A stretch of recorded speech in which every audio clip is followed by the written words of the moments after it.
Hi, my name's Laura and I'm a homeschool mom of 6 kids. 4 of them were doing school this past year. This is a video about my 4th grader. This was a big year of transition for her. I think she rose to the occasion for sure, but this was her first year that she did IEW and Essentials. For IEW, she did streaming online, level 1A, year 1, level A, and we did the streaming videos with Andrew Pudawa. I did this with my older daughter and she loved it. This I felt was like almost an independent thing for her. She would watch the videos, she would spend 2 days watching the videos, then she'd spend probably about 2 other days actually writing the paper. So she would basically watch the videos. During the videos they did the outlining. Day 3 she would kind of draft her paper, and day 4 she would add all of her dress ups and kind of do like the final draft. And one of our days we were at co-op. So that worked out really well for her. I love that it's only 24 weeks because we did have to slow down a few times and spend 2 weeks on a paper. But she did it, or wait, she might have not done all 24 papers. She probably did about 22 of them by the end of the year. But we love this. I really think it helps them just be amazing writers. And she really, really enjoyed it. So I highly, highly recommend that. I also, when I bought that online, I also bought the teacher guide, which is called Teaching Writing Structure and Style, and it has like a bunch of videos for you as the mom to watch. And so those were also really helpful. And I watched that a couple of years ago when my oldest started on the program. The way we kind of organize it is every week she has like a little stack of papers and she paper clips them, and then we kind of keep track of it on these clipboards. And I put a lot of their work on the clipboard.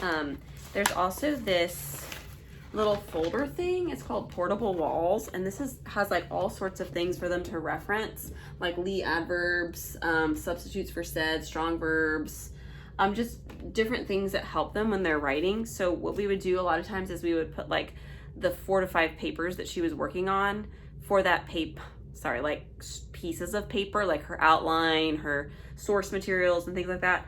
We'd paper clip them and put them in here just to kind of keep it organized and separated from the rest of her work. Because I don't know about y'all, but our work kind of just gets everywhere. So this is what we had on the bookshelf. It was like all the clipboard stuff that she was like, this is like an example of stuff she was working on. We did Essentials, which is a classical conversations program. We did this for grammar. It teaches like parts of speech and sentence diagramming. I think it does an amazing job at it. They have charts and different things that they memorize and write down. It also has an editing portion of it where she had a portion of scripture to edit every day. It was like one passage of scripture a week, and then we would go over it and correct it together at the end of the week. There's also spelling in here, so there's just tons in here. And it's designed to do it 3 years in a row. So this was her first year. So this was a pretty big leap. We had been doing Becca the last 2 years, and then we did BJU for 3rd grade. And I felt like that was enough to get her to do this year. And she did well with that. But we plan to just repeat that next year for her, and then the year after. So she'll do 3 total years. And then this was like the little binder that we made for her to put like all her papers in there. For spelling, we did not use what was in the Essentials program. We just did this instead because it's just open and go. She can do it totally independently. This is Spelling Workout D. And like for an example, it's like 2 page that she works on for one list. And at the end of the week, I just give her a test. And then we just kind of marked it and carried forward the ones that she got wrong for the next week. So that was easy and simple. For typing, we did typing.com. And we did not do that as much as I would have liked. For handwriting, she did Good and the Beautiful, was finishing level 5, and just did a couple of pages, I don't know, maybe 3 pages a week. So we didn't maybe do the whole book, but almost finished it. And that was enough cursive for her. She's been doing a lot of cursive the last couple of years. So this was just like to keep it fresh, I guess. She did Math Mammoth. She was in 4th grade this past year. She did the second half of 4th grade math and then the first half of 5th grade math in Math Mammoth. And I just have the digital files of this, and so I just printed off what she needed. This got very, difficult when she started grade 5. But she did fine. I felt like it was pretty advanced. and like became advanced, like in 4th grade and 5th grade. And I'm not saying that's a problem. That is my take on Math Mammoth. It's advanced. And so if you have a kid that can handle advanced math, it can be a great program. It really teaches it well. It's not spiral, it's mastery. And I think it does teach them mastery. I'm a big believer in Math Mammoth, actually. I mean, we've really enjoyed it. It's really easy because it's just one book. There's not even a teacher guide. Everything is taught in here. Let's see, like this is like the little teaching section, and then they start on their, like what their work is. And so literally all you need is, I have the digital files, I print it and I bind it at the beginning of the year. And then I have like the answers on my phone, and I just correct it that way. So it couldn't be easier as far as like how many papers there are to shuffle around. And then I just got these math time tests for her, but then I actually ended up using the Saxon 6.5 math facts. I just liked them better. Just personal preference. I mean, you could use either. We also have a co-op where she did science, BJU Press Science 4. This was her textbook, and she did this totally independently. I mean, it's not super difficult, but she had pages assigned to her every week to read. She had quizzes, she had projects, and they did most of their science experiments in class at co-op once a week. We also did Good and the Beautiful 2 units as a family, and that was Water and Our World, which had some read alouds that were really fun. They had one about waterfalls and one about floods right here. And that one, we finished doing it maybe once a week, probably not even once a week. And then we also did arthropods,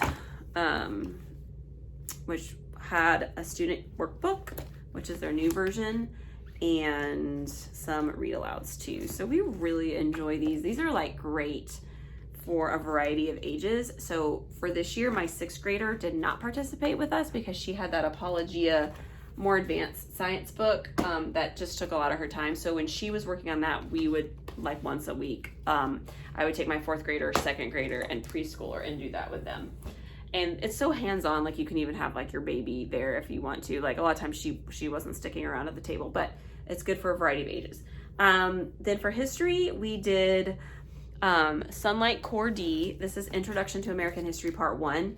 And this is a really old version of it, but I bought it used because I kind of think the literature packs like never go out of style. Like it's just books.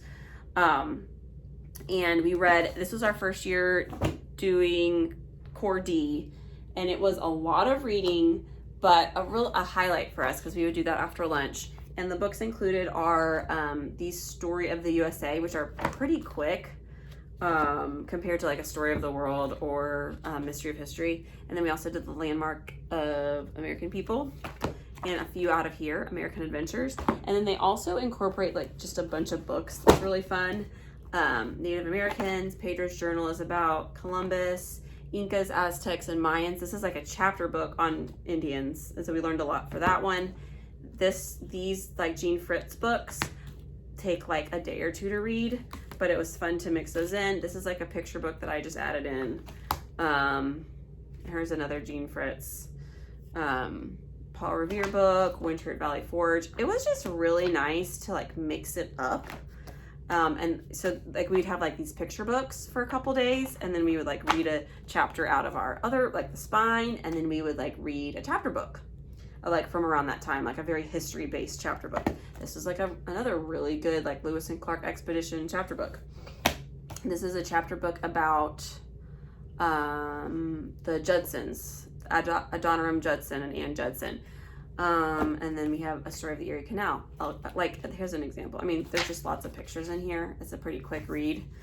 But I really enjoyed that we weren't just using one book the entire year. We were kind of using a variety of books. And it was a good deal because I bought it used. I didn't use a lot of the questions or a lot of the stuff in the teacher guide. We just kind of like looked at the schedule and followed the schedule to keep us on track.